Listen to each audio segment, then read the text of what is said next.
नमस्कार, मैं मानसून आप सभी दर्शकों का हार्दिक स्वागत करती हूँ। जी हाँ, आज हमारी टीम फिर से पहुंची है बूढ़ा तालाब, जहां छत्तीसगढ़ कर्मचारी अधिकारी फेडरेशन द्वारा आज 5 दिवसीय धरना प्रदर्शन हो गया है। तो आइए हम इससे बात करते हैं। जी सर, नमस्कार हमारे चैनल में। सर, जैसे कि आज 5 दिन हो गए हैं, तो शासन प्रशासन की तरफ से कुछ आश्वासन मिला है या नहीं? अभी तक तो किसी तरह का आश्वासन नहीं मिला है। छत्तीसगढ़ कर्मचारी अधिकारी फेडरेशन के तत्वाधान में कर्मचारी और अधिकारियों की एक बड़ी संख्या, लगभग 100% लोग अनिश्चितकालीन आंदोलन पे उतर चुके हैं। हमारी मांगें वही हैं, डीए और एचआरए पर शासन विचार करे और छत्तीसगढ़ के कर्मचारियों की ये जो आर्थिक बदहाली है ये दूर हो सके। देखिए, 4 साल से हम प्रतीक्षारत थे कि कर्मचारियों की मांगें पूर्ण होंगी, लेकिन आज दिनांक तक हमारी मांगों पर विचार नहीं किया गया है और कर्मचारी अब उद्वेलित है। उनके सब्र की जो एक ये सीमा है अब वो समाप्त हो रही है। माननीय मुख्यमंत्री महोदय से मैं अनुरोध करता हूं कि जल्द से जल्द कोई बातचीत का रास्ता निकालें।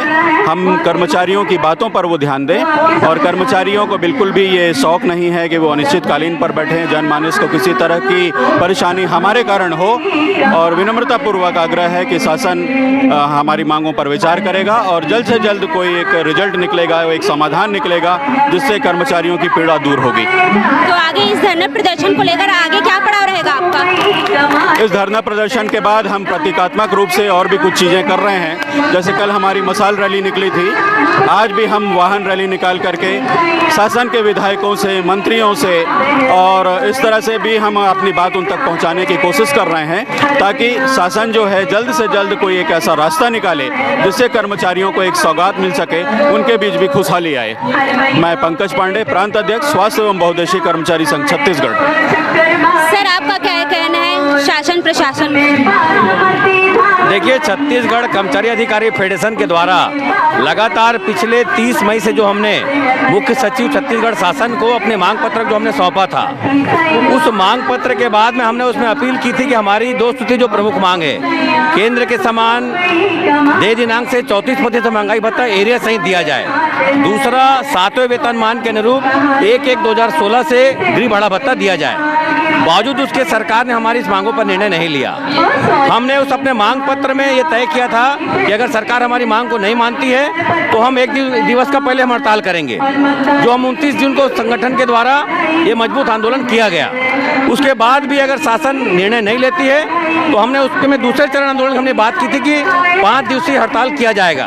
एक मजबूत हमारे पूरे प्रदेश के जिला मुख्यालयों में 5 दिवस का भी हड़ताल फेडरेशन के द्वारा संपन्न किया गया। सरकार ने बावजूद उसके हमारी मांगों पर कोई निराकरण आज तक नहीं किया है। फिर पुनः हम 1 अगस्त को सरकार के फिर मुख्य सचिव को हम अपनी मांगों को दोहराते हुए और सरकार के पास में हमने फिर एक चेतावनी दी, अगर हमारी मांगों पर आज भी निर्णय नहीं होता है तो हम 22 अगस्त से अनिश्चितकालीन हड़ताल पर हम जाएंगे। तो 105 संगठनों के एक समूह के द्वारा पिछले 22 अगस्त से हमने अनिश्चितकालीन आंदोलन छत्तीसगढ़ कर्मचारी अधिकारी फेडरेशन के बैनर तले शुरू किया है, जिसका आज 5वां दिन है। और लगातार हमारे इस 5वें दिवस के बाद भी सरकार आज तक कोई इसमें ठोस निर्णय हमारी मांगों पर नहीं लिया गया है। हम कल एक मसाल रैली के माध्यम से सरकार को हमने अपना विरोध प्रदर्शन किया है। उसके बाद आज फिर हम तमाम यहाँ पर जो सत्ताधारी जितने विधायक हैं, मंत्री हैं और संसदीय सचिव हैं, महापौर हैं, उनको जो मांग पत्र हमने सरकार के मुख्य सचिव को हमने जो सौंपा है, हम शासन को, इन प्रतिनिधियों को फेडरेशन के द्वारा बाइक रैली निकालकर ये मांग पत्र हम सौंपेंगे और उनको भी हम ये बात को रखेंगे कि इन बातों पर विचार करें। प्रदेश के 5 लाख कर्मचारी अधिकारी और चतुर्थ श्रेणी के कर्मचारी, न्यायिक सेवा के कर्मचारी, तहसीलदार, नायब तहसीलदार, 52 विभाग के कर्मचारी सारे आज हड़ताल पर हैं। पूरे शासन के तमाम इन कार्यों के कारण से जनताओं के तमाम जो कार्य होते हैं वो पूरा ठप पड़ा हुआ है।